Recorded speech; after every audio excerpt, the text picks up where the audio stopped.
সমাজে অনুষ্ঠান সর্বস্ব হয়ে গেছে। জান্নাত, জান্নাতে কি কুরআন তো বলতেছে ইয়া আইয়ুহান নাফসু মুতমাইন্না, পরিতৃপ্ত নফস তুমি জান্নাতে প্রবেশ করো। এটা কি মরণের পরে কইছে না আগে কইছে? আর হুতামায় কখন? তুমি সম্পদ জমা করলেই আমি তোমারে হুতামায় ভালাই দেব, গুইনা বাইসা রাখলেই। এটা কি বড় সম্পদ জমা কি মরণের পরে করে না আগে করে?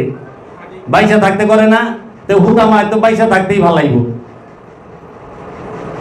হুতামায় যে ভালাইব বাঁচা অবস্থায় তো হতাশা, আহা উহু এহে, এছাড়া মানুষ আছে নাই তো। হাবিয়া দুজক তলাবিহীন গর্ত, যেই তো দুজকের তলা নাই, ওটা কি মরণের পরে ভালাইব নাই জিন্দা থাকতে?